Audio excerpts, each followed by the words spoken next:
வணக்கம் friends, welcome to சுபீஸ் wonderland. இன்னைக்கு நம்ம ஒரு டிஃப்ரெண்டான ஸ்நாக்ஸ் ரெசிபி தாங்க செய்ய போறோம். இது ஒரு தடவை செஞ்சு வச்சுட்டா போதுங்க, நீங்க ஒரு வாரத்துக்கு இந்த ஸ்நாக்ஸை பத்தி கவலைப்பட தேவையே இல்லை. வாங்க ஃப்ரெண்ட்ஸ், இந்த ஸ்நாக்ஸ் ரெசிபி எப்படி பண்ணலாங்கிறத பார்ப்போம். இப்போ ஒரு மிக்சிங் பவுல் எடுத்திருக்கேன். இதுல ஒரு பெரிய கப்ல 1 கப் அளவுக்கு கோதுமை மாவு ஆட் பண்ணிக்கிறேன். இது 200 கிராம் அளவுக்கு இருக்கும். இதுல 1/4 டீஸ்பூன் அளவுக்கு உப்பு ஆட் பண்ணிக்கிறேன். ஃபர்ஸ்ட் இதை நல்லா மிக்ஸ் பண்ணிக்கலாம். இப்போ இந்த மாவில் ஒரு 2 டேபிள் ஸ்பூன் அளவுக்கு சூடான எண்ணெயை ஆட் பண்ணிக்கிறேன். இதையும் சேர்த்து நல்லா மிக்ஸ் பண்ணிக்குவோம். இப்போ இதில் கொஞ்சம் கொஞ்சமாக தண்ணி சேர்த்து நல்லா சப்பாத்தி மாவு பதத்துக்கு நல்லா கெட்டியாக பிசைஞ்சு எடுத்துகிட்டு வந்துக்கலாம். மாவுடைய கன்சிஸ்டன்சி கெட்டியாக இருந்தால் தான் நம்ம தேய்ச்சி கட் பண்ணும்போது நமக்கு ரொம்ப ஈஸியாக இருக்கும். பாருங்கள், மாவை நல்லா சப்பாத்தி மாவு பதத்துக்கு பிசைஞ்சு எடுத்துகிட்டு வந்தாச்சு. இப்போ இந்த மாவை நான் 2 பகுதியாக பிரிச்சுக்கிறேன்.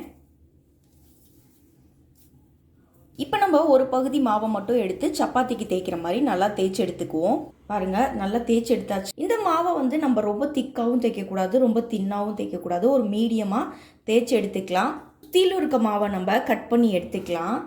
இப்போ ஸ்கொயர் ஷேப்பு கட் பண்ணி எடுத்துகிட்டு வந்தாச்சு. இதில் அப்படி சின்ன சின்னதாக ஸ்ட்ரைட்டாக கட் பண்ணி எடுத்துக்கலாம்.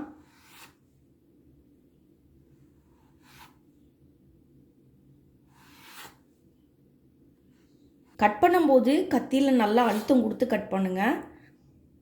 அப்போ தான் எடுக்கும்போது நமக்கு ஒட்டாமல் வரும். இப்போ இதை அப்படியே திருப்பிக்கிறேன். திருப்பிட்டு இதை ஒரு 3 பகுதியாக கட் பண்ணிக்கிறேன்.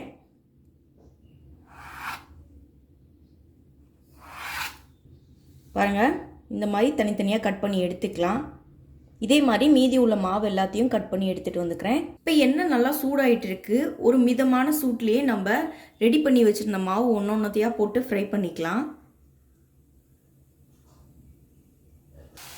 எண்ணெயில் போடும்போது முடிஞ்ச அளவுக்கு நீங்கள் ஒன்றா போட ட்ரை பண்ணுங்கள்.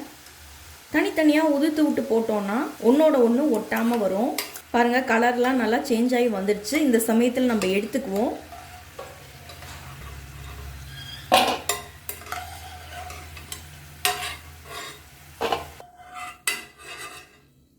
இதே மாதிரி மீதி உள்ள மாவெல்லாம் ஃப்ரை பண்ணி எடுத்துகிட்டு வந்துக்கலாம். இப்போ ஒரு பேனை சூட் பண்ணியிருக்கேன். இதில் நம்ம கோதுமை மாவு மெஷர் பண்ண அதே கப்பில் 3/4 கப் அளவுக்கு பொடி பண்ண வெல்லம் ஆட் பண்ணியிருக்கேன். இதில் 1/4 கப் அளவுக்கு தண்ணி ஆட் பண்ணிக்கிறேன். இப்போ இந்த வெல்லம் எல்லாம் நல்லா பாகாக உருகி வரட்டும். நீங்கள் வெல்லம் விருப்பப்படலைன்னா இதுக்கு பதிலாக இதே மெஷர்மெண்ட்டில் நீங்கள் ஒயிட் சுகர் ஆட் பண்ணிக்கலாம். பாருங்கள், வெல்லம் நல்லா திக்காக இந்த கன்சிஸ்டன்சி வந்துருச்சு. இந்த மாதிரி தண்ணியில் லைட்டாக ட்ராப் பண்ணி பார்க்குறேன். பாருங்கள், தண்ணியிலேருந்து எடுத்ததுக்கப்புறமா இப்படி தொட்டு உருட்டணுன்னா நல்லா இந்த மாதிரி கெட்டியாக உருண்டு வருது. பாருங்கள், இந்த கன்சிஸ்டன்சிக்கு நம்ம வெள்ளைப்பாக்கு இருக்கணும். இப்போ நம்ம ஃப்ளேம் ஆஃப் பண்ணிடலாம். இப்போ நம்ம ஃப்ரை பண்ணி வச்சுருந்த எல்லா பீசஸையும் இதில் ஆட் பண்ணிக்கிறேன். இப்போ எல்லா பீசஸ்லேயும் நமக்கு இந்த வெள்ளைப்பாக ஒட்டி வர மாதிரி நல்லா மிக்ஸ் பண்ணி எடுத்துக்கலாம்.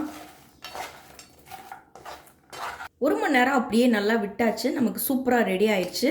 இப்போ ஒட்டியிருக்க ஒன்றொன்னையும் நம்ம தனித்தனியாக எடுத்து ஒரு பிளேட்டில் மாற்றி எடுத்து வச்சுக்கலாம். இப்போ நமக்கு ரொம்பவே சூப்பரான ஸ்நாக்ஸ் ரெசிபி ரெடி ஆயிடுச்சுங்க. இது 10 to 15 நாள் வரைக்கும் ஸ்டோர் பண்ணி வச்சு சாப்பிட்லாங்க, கெட்டு போகாது. இந்த ரெசிபியை நீங்கள் கண்டிப்பாக ட்ரை பண்ணி பார்த்துட்டு உங்கள் கருத்துக்களை மறக்காமல் கமெண்ட் பாக்ஸில் தெரிவிங்க ஃப்ரெண்ட்ஸ். மீண்டும் இன்னொரு நல்ல ரெசிபியோடு உங்களை மீட் பண்ணுறேன். அதுவரை உங்களிடமிருந்து விடைபெறுவது சுபீஸ் ஒண்டர்லேண்ட். தேங்க்யூ.